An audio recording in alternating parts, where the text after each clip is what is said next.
안녕하십니까. 이제 묵은 해를 보내고 새해를 맞이하는 시간입니다.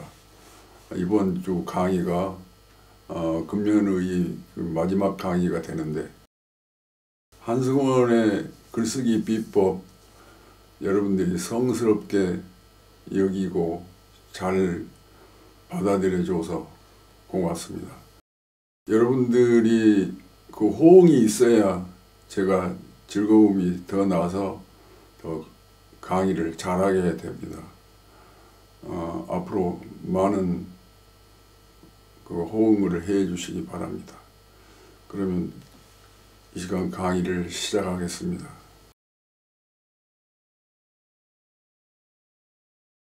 제가 한 15년 전에 달 있는 집이라는 시집을 냈어요. 근데 시집을 내면 그 시집의 뒷면에 그 시에 대한 이야기를, 시에 대한 철학이랄까, 그것을 이야기하는 그 표사의 글이 있습니다. 거기에서 시에 대한 이야기를 했는데, 시를 어떻게 써야 잘 쓴다는 것일까, 그것을 이야기한 바 있습니다. 그래서 이번에는 어떻게 해야 시를 시답게 잘 쓸 수 있을까, 그걸 화두로 이야기하겠습니다. 그것을 그대로 읽겠습니다. 표사에 쓴 것을. 경허 스님의 술 마시는 법을 정정한다. 좋은 씨 구에다가 기름진 밭에 뿌리고 성심껏 가꾸어 수확한 밀을 갈아 누룩을 빚고 유기농 쌀로 고두밥 지어 그것들을 알맞게 섞고 옹달샘 물을 길어다가 질그릇 동이에 부어 아랫목에 두고 부글부글 꿰어 향기가 진동하면 진구를 떠 코 비틀어지게 마신다.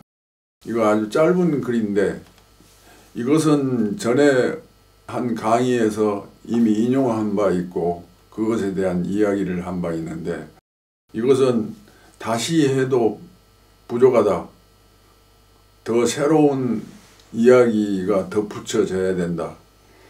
이것은 시를 쓰는 사람이 하나의 경전으로 삼아도 좋을 말이다 싶은 그런 말이기 때문에 다시 한번 얘기를 합니다.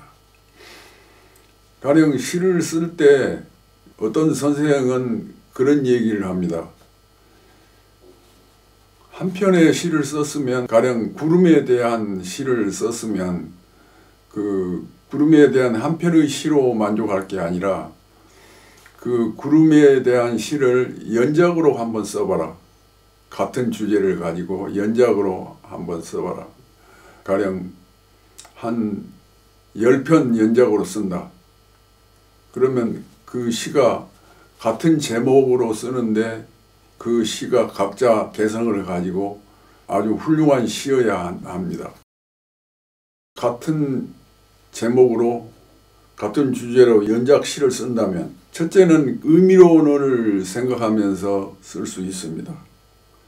그 다음에는 형태론적인 모양새, 어떤 겉으로 보는 의미, 보는 아름다움, 그 향기로움, 그런 것에 대한 것을 쓸 수 있고, 또 하나는 회화적으로 그림 그리듯이, 그림이 시고 시가 그림일 수 있습니다. 그림 그리듯이 회화적으로 쓴다. 또 하나는 음악적으로 쓸 수 있다. 또 하나는 종교적으로 쓸 수 있다. 이와 같이 여러 가지 측면에서 그 시를 연작으로 쓸 수 있습니다. 연작으로 쓰는 것은 1년 사이에 쓸 수도 있고 2년이 걸려서 쓸 수도 있습니다. 그 주제를 자꾸 머릿속에 넣고 뒹굴리다 보면 그것이 좋은 시가 될 수 있습니다. 여러분들 그 흑해 아시죠? 크림반도, 그것이 옛날에는 우크라이나가 지배를 했었는데 러시아가 그걸 뺏어버렸어요. 러시아가 지배를 막 하기 시작했을 때 제가 그 크림반도 여행을 갔었습니다. 크림반도에 그 왕릉이 있었어요. 임금들의 묘가 있었는데 그 임금들의 묘를 보고 나서 쓴 시입니다. 그러니까 한번 읽어보겠습니다. 지난 청남색 흑해의 크림반도에 갔는데 기원전 4세기에 축조된 것으로 추정된다는 왕릉이 높이 50m의 거대한 여신의 전무덤 모양새였는데 한 메부리코의 남자가 까만 숙회를 끌고 그 거대한 봉분의 풀밭을 거니고 있었는데 오래전에 속속들이 도굴되었다는 그 왕릉 내부가 수상했다. 왕릉 입구는 수직으로 타오르는 촛불 모양새인데 대리석을 이용해 섬세하게 축조한 것이었는데 첫눈에 여신의 음부 모양새로 느껴졌는데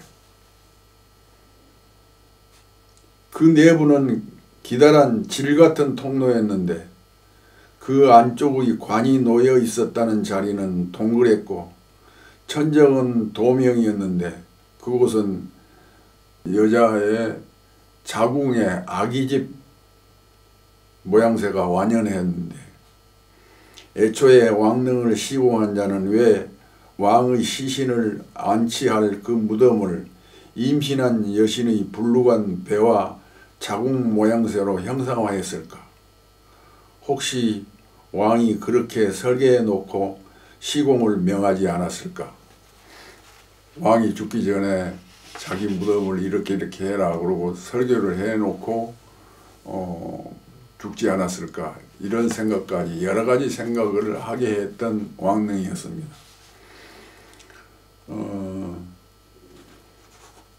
그러니까 이 시를 읽어보면 첫째 떠오르는 것이 부활입니다. 그 왕릉을 보면서 왕릉은 죽음을 넣는 무덤이잖아요. 그러니까 죽은 자가 다시 부활하고 싶었다. 말하자면 여신의 자궁 속에 묻혀가지고 부활하고 싶었다. 그런 생각이 들었습니다. 그리고 그 여신의 무덤 같은 왕릉의 모양새, 여신의 음부 같은 질과 아기집 같은 이런 그 형상을 했다고 하는 것은 내가 그 왕릉에서 여신의 전무덤과 여신의 음부와 그것을 연상할 수 있었다는 것은 그 왕릉이 부활을 꿈꾸는 자의 그 무덤이라는 그런 관점에서 어떤 의미가 있다고 저는 느꼈기 때문에 이와 같은 시를 썼다는 이야기입니다. 그래서 시는 상징하는 거고 비유하는 것이고 연상하는 것입니다. 그래서 시를 쓸 때는 관찰을 잘 해야 되고 그것을 우리 인생의 어떤 점에 비유했는가 하는 것을 관찰한 다음에 시를 써야 됩니다.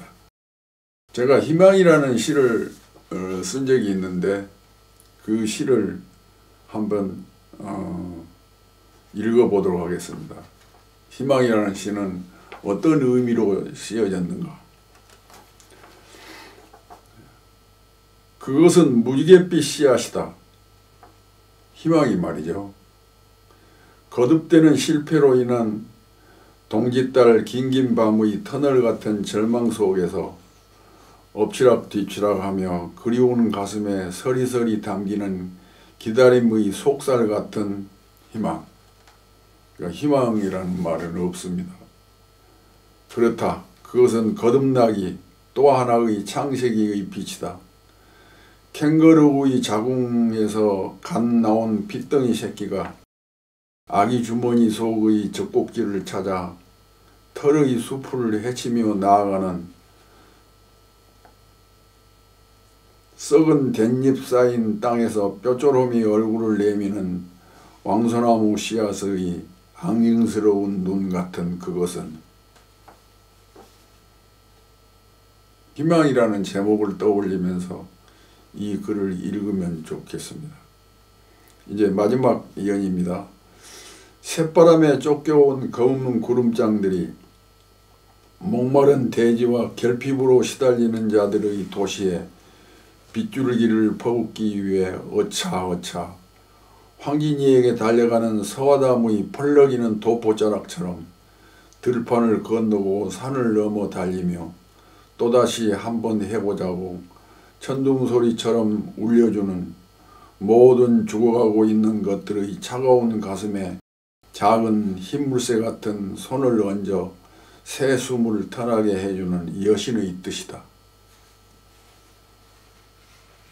이것이 희망이라는 시입니다. 이 희망이라는 시를 어떻게 여러분들은 읽었어요?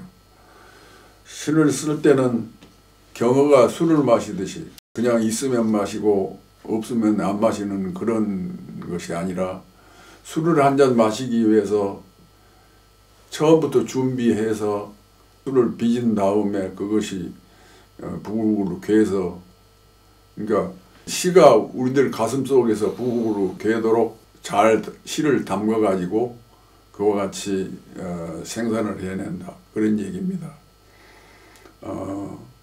오늘 강의를 듣고 여러분들이 좋은 시를 썼으면 감사하겠습니다.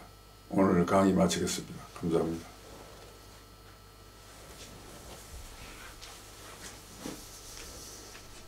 한승원 선생님의 강해는 매주 1회에서 2회 업로드합니다. 교재는 한승원 글쓰기 비법 108가지입니다. 글쓰기는 영혼을 맑게 하는 세상에서 가장 아름다운 비약입니다. 구독, 좋아요, 알림 설정 꼭 부탁드립니다.